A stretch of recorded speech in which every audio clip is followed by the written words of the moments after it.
Esprit Saint.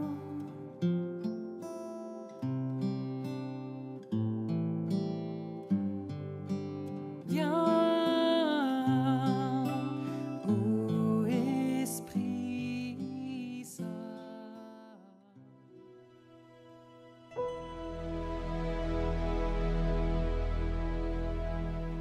Lecture de la deuxième lettre de saint Paul apôtre aux Corinthiens.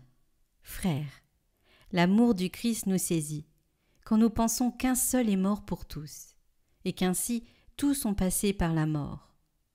Car le Christ est mort pour tous, afin que les vivants n'aient plus leur vie centrée sur eux-mêmes, mais sur lui, qui est mort et ressuscité pour eux.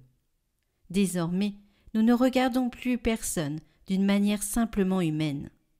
Si nous avons connu le Christ de cette manière, maintenant nous ne le connaissons plus ainsi. Si donc quelqu'un est dans le Christ, il est une créature nouvelle. Le monde ancien s'en est allé, un monde nouveau est déjà né. Tout cela vient de Dieu.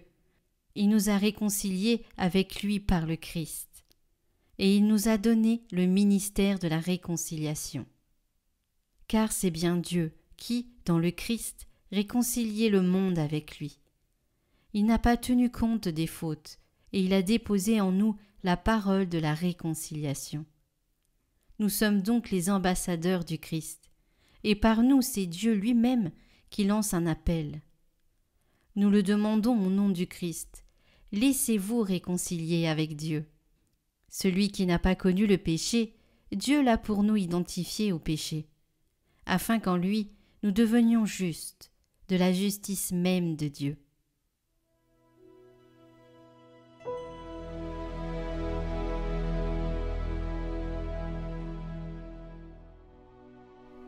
Le Seigneur est tendresse et pitié. Bénis le Seigneur, ô mon âme, bénis son nom très saint tout mon être. Bénis le Seigneur, ô mon âme, n'oublie aucun de ses bienfaits, car il pardonne toutes tes offenses et te guérit de toute maladie. Il réclame ta vie à la tombe et te couronne d'amour et de tendresse. Le Seigneur est tendresse et pitié, lent à la colère et plein d'amour. Il n'est pas pour toujours en procès, ne maintient pas sans fin ses reproches. Comme le ciel domine la terre, fort est son amour pour qui le craint. Aussi loin qu'est l'Orient de l'Occident, il met loin de nous nos péchés.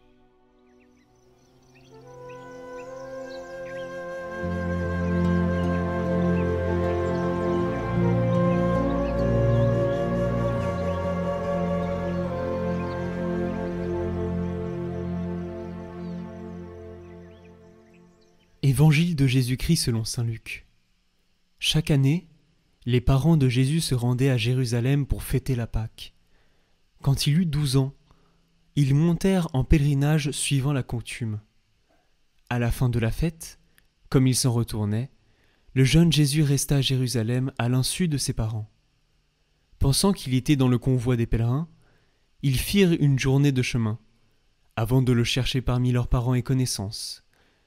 Ne le trouvant pas, ils retournèrent à Jérusalem en continuant à le chercher. C'est au bout de 3 jours qu'ils le trouvèrent dans le temple, assis au milieu des docteurs de la loi. Il les écoutait et leur posait des questions, et tous ceux qui l'entendaient s'extasiaient sur son intelligence et sur ses réponses. En le voyant, ses parents furent frappés d'étonnement, et sa mère lui dit : « Mon enfant, pourquoi nous as-tu fait cela ? Vois comme ton père et moi nous avons souffert en te cherchant. » Il leur dit : « Comment se fait-il que vous m'ayez cherché ? Ne saviez-vous pas qu'il me faut être chez mon père ? » Mais ils ne comprirent pas ce qu'il leur disait. Il descendit avec eux pour se rendre à Nazareth, et il leur était soumis. Sa mère gardait dans son cœur tous ces événements.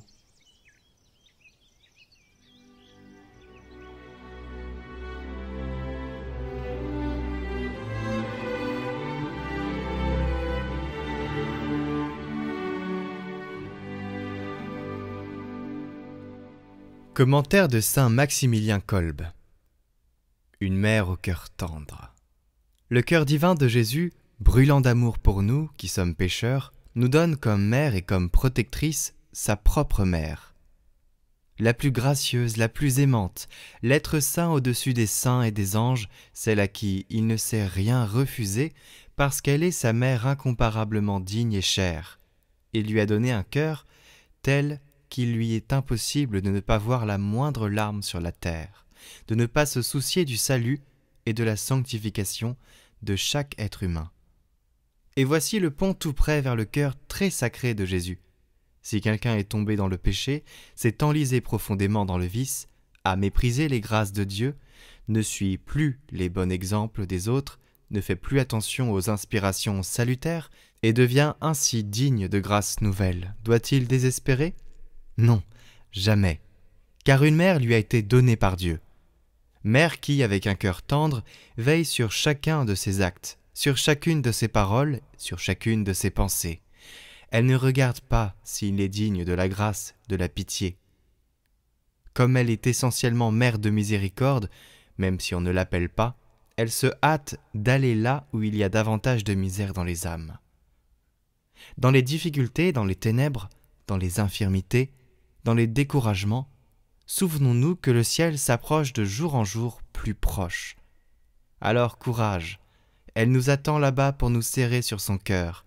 Elle est notre mère la plus tendre, maintenant et toujours, dans la vie, dans la mort et dans l'éternité.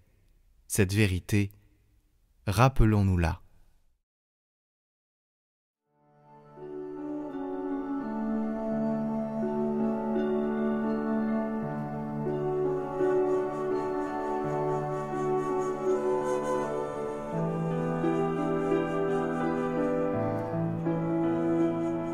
Au nom du Père, du Fils et du Saint-Esprit.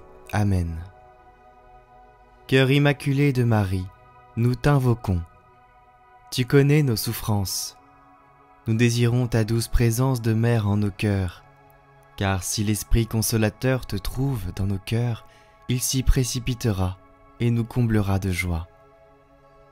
Nous voulons nous confier et nous consacrer à ton cœur immaculé, afin que par ton intercession, nous puissions recevoir les grâces de ton Fils, Jésus, en l'intime de nos cœurs.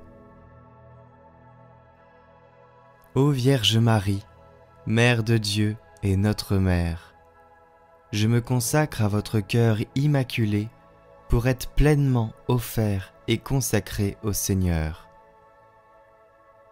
Veuillez, s'il vous plaît, me prendre sous votre protection maternelle. Défendez-moi contre les dangers.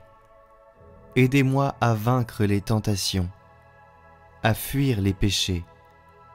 Et veillez, je vous en conjure, sur la pureté de mon corps et de mon âme. Que votre cœur immaculé soit mon refuge et le chemin qui conduit jusqu'à Dieu. Donnez-moi la grâce de prier et de me sacrifier par amour pour Jésus, pour la conversion des pécheurs et en réparation des péchés commis contre votre cœur immaculé. En me confiant à vous et en union avec le cœur de votre divin Fils, je veux vivre pour la très sainte Trinité en qui je crois, que j'adore, que j'espère et que j'aime. Ainsi soit-il.